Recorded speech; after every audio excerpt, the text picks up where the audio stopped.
Hello बच्चों, कैसे हो आप सब। तो लास्ट क्लास में हमने जो दो तीन हमारे चैप्टर्स बचे हुए थे उनके क्वेश्चन आंसर्स किए थे। नए शब्द, कुछ कठिन शब्द, शब्दार्थ के बारे में हमने पढ़ा था। तो आज हम एक नया चैप्टर स्टार्ट करने वाले हैं। ये चैप्टर कक्षा 2 का चैप्टर नंबर 9 है और ये कोई पाठ नहीं है, ये एक छोटी सी प्यारी सी कविता है। और इस कविता का नाम है दुनिया रंग बिरंगी।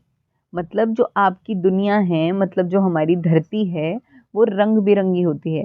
रंग बिरंगी मतलब इसके अंदर, इस दुनिया के अंदर, इस धरती के अंदर बहुत सारी चीज़ें होती हैं और वो सारों का अलग अलग कलर होता है। जैसे लाल कलर होता है किसी चीज़ का, किसी का नीला कलर होता है, किसी का ब्लू कलर होता है, किसी का पिंक होता है।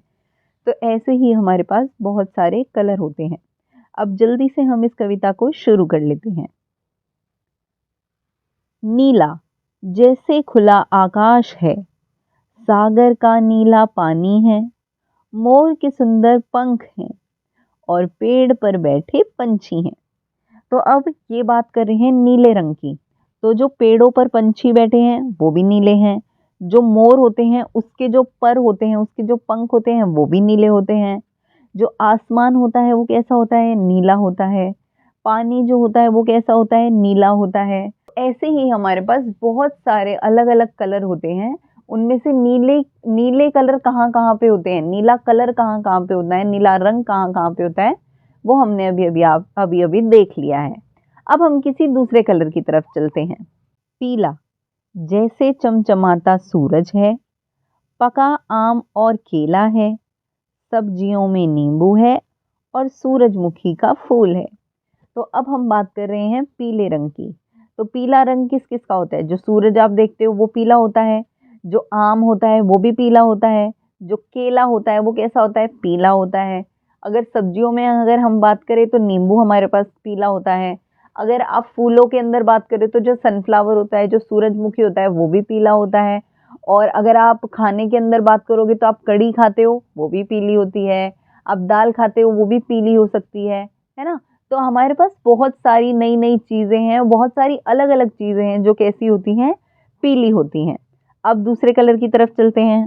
लाल जैसे फलों में सेब है, खुशबूदार फूल गुलाब है, चेरी और लाल टमाटर है और मेरी नाक पर एक फुंसी है। अब लाल रंग की जब हम बात कर रहे हैं तो हम बोल रहे हैं कि जो लाल रंग होता है वो सेब का हो सकता है। लाल रंग का कोई फूल भी हो सकता है, जैसे गुलाब, जो रोज होता है वो कैसे कलर का होता है? रेड कलर का होता है। अब टमाटर जो होता है, जो चेरी होती है, वो भी सब कुछ लाल कलर की होती है। ठीक है। अगर आप और किसी लाल रंग की बात करो तो हमारे घर पे अगर आपके पास कोई कपड़े हैं, अगर आपके पास कोई कपड़े हैं तो वो भी लाल रंग के हो सकते हैं। अगर आप कोई सीनरी वगैरह देखोगे, आप अपने घर पे कोई पेंटिंग वेंटिंग लेके आए हो तो वो भी लाल हो सकती है। आपके घर पे चद्दर बिछी हुई है बेड के ऊपर, वो भी लाल हो सकती है। पर जो बच्चा है इस चैप्टर के अंदर, जो भी ये बात बता रहा है, इस कविता के अंदर जो बच्चा ये सारी चीजें बता रहा है, उसके नाक पे एक छोटी सी फुंसी हुई है और वो भी कैसी है? लाल रंग की है। अब आगे कौन सा कलर है वो देख लेते हैं।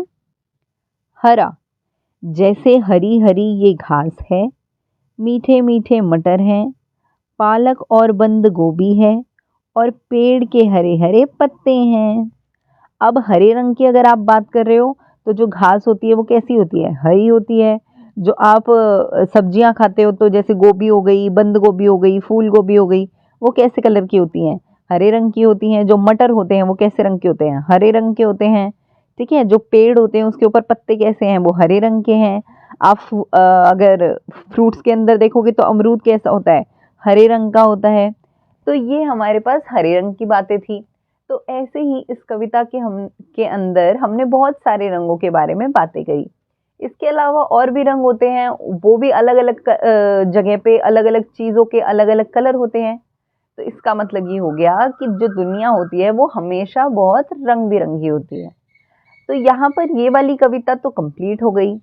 अब अगली बार हम इस कविता के कठिन शब्द, नए शब्द और शब्दार्थ के बारे में पढ़ेंगे और मैं आपसे मिलूंगी अगली ही वीडियो में। चैनल को आप लाइक शेयर सब्सक्राइब कर देना। बाय बाय बच्चों।